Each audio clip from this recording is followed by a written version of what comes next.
अब हम आपको भारत के रक्षा मंत्री राजनाथ सिंह का एक तूफानी भाषण दिखाएंगे जो उन्होंने समुद्र की लहरों के बीच आईएनएस विक्रांत से दिया है।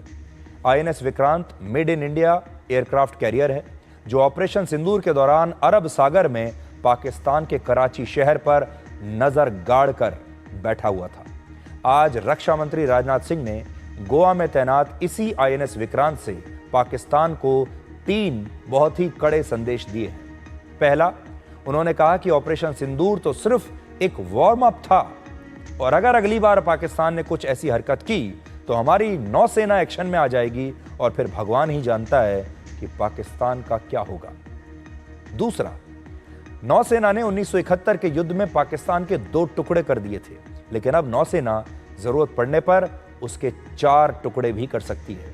और तीसरी बड़ी बात उन्होंने ये कही कि अब पाकिस्तान ने कुछ किया तो पहला वार नौसेना की तरफ से होगा, यानी अगली बार भारत नेवल स्ट्राइक के लिए तैयार रहेगा।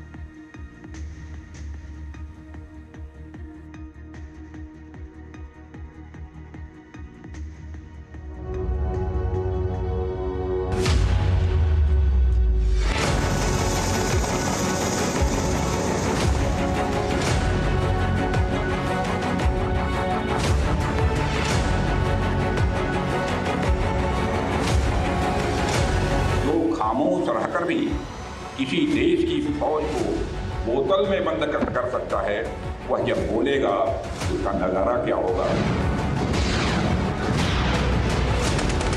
अगर ऑपरेशन सिंदूर में भारतीय नौसेना अपनी फार्म में आई होती तो पाकिस्तान के 2 टुकड़े ही न होते, बल्कि मैं समझता हूं शायद 4 टुकड़े होता है।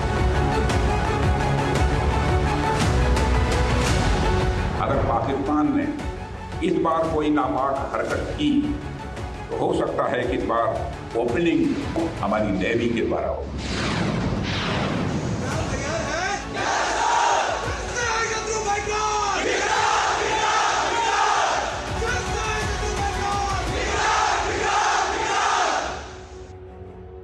अब तक जो हुआ वह तो वार्म अप था।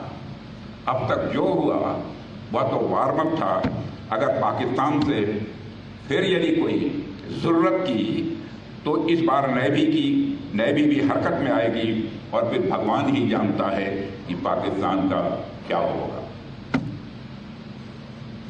साथियों, ऑपरेशन सिंदूर के दौरान भारतीय नौसेना ने अपनी साइलेंट सर्विस से हर भारतवासी को प्रभावित किया है। खामोश रहकर भी भारतीय सेना ने पाकिस्तानी सेना को बांध कर रखने में कामयाबी हासिल की है। जरा सोचिए, जो खामोश रहकर भी किसी देश की फौज को बोतल में बंद कर सकता है, वह जब बोलेगा तो उसका नज़ारा क्या होगा, इसकी आप कल्पना कर सकते हैं।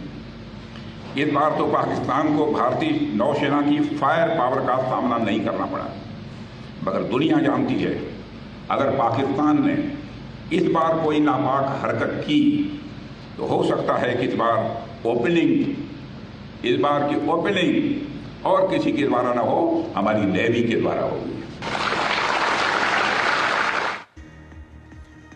असल में पाकिस्तान भारत की नौसेना से काफी घबराता है, क्योंकि वर्ष 1971 के युद्ध में भारतीय नौसेना ने समुद्र में अपनी ताकत दिखाकर पाकिस्तान के 2 टुकड़े कर दिए थे।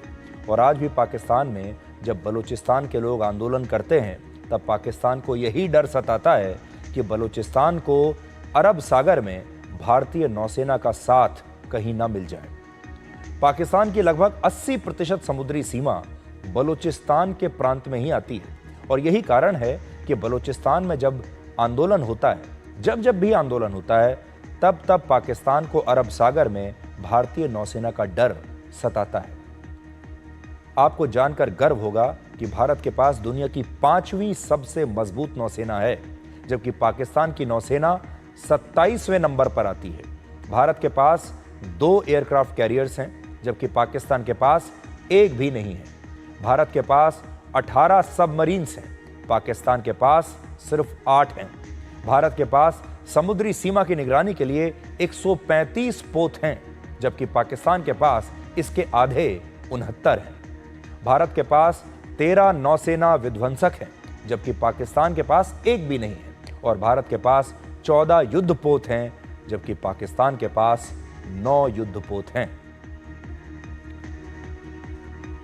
तो हमारे देश में और पाकिस्तान में और दुनिया भर में जो लोग पाकिस्तानी सेना की पैरवी करते हैं, जो लोग भारतीय सेना पर सवाल उठाते हैं, आज उन्हें ये आंकड़े ध्यान से देख लेने चाहिए।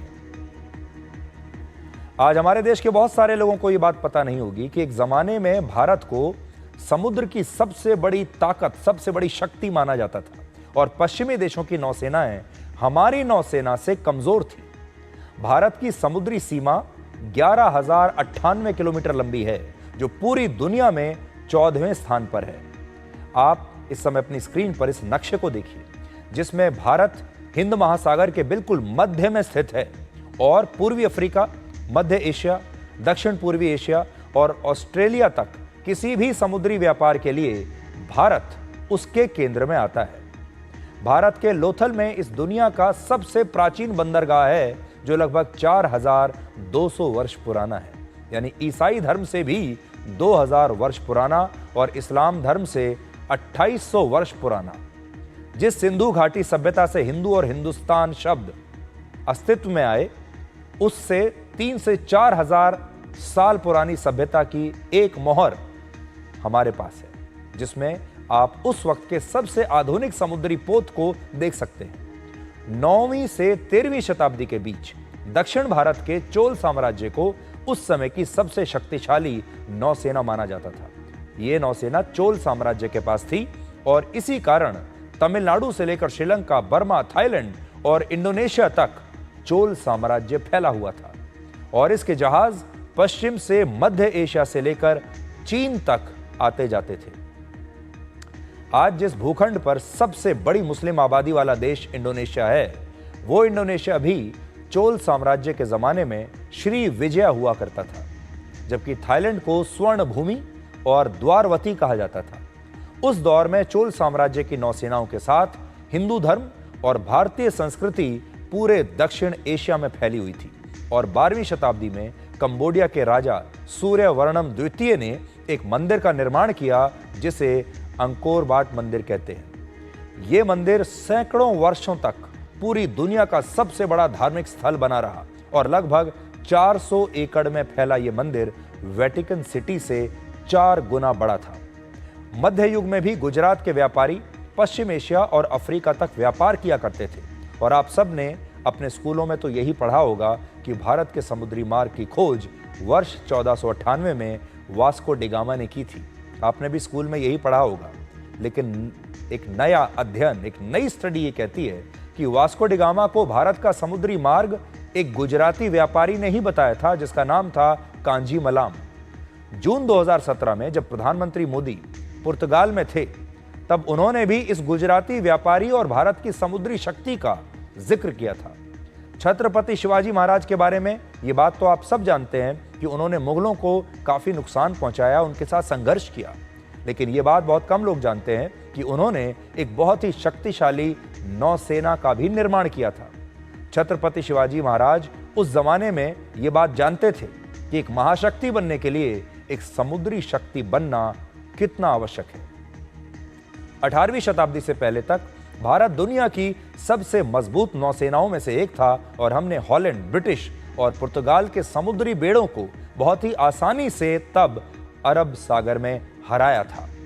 लेकिन 18वीं शताब्दी तक आते आते भारत की नौसेना कमजोर हुई और ईस्ट इंडिया कंपनी ने समुद्र के रास्ते भारत में आकर एक दिन हमारे इस देश को अपना गुलाम बना दिया। हालांकि आज़ादी के बाद भारत की नौसेना ने अपनी खोई हुई पहचान को फिर से हासिल करने के लिए कई बड़े कदम उठाए हैं और सबसे पहले वर्ष 1961 में आईएनएस विक्रांत के रूप में भारत को एक एयरक्राफ्ट कैरियर मिला और उस वक्त भारत एशिया का पहला देश था जिसकी नौसेना के पास अपना एयरक्राफ्ट कैरियर था।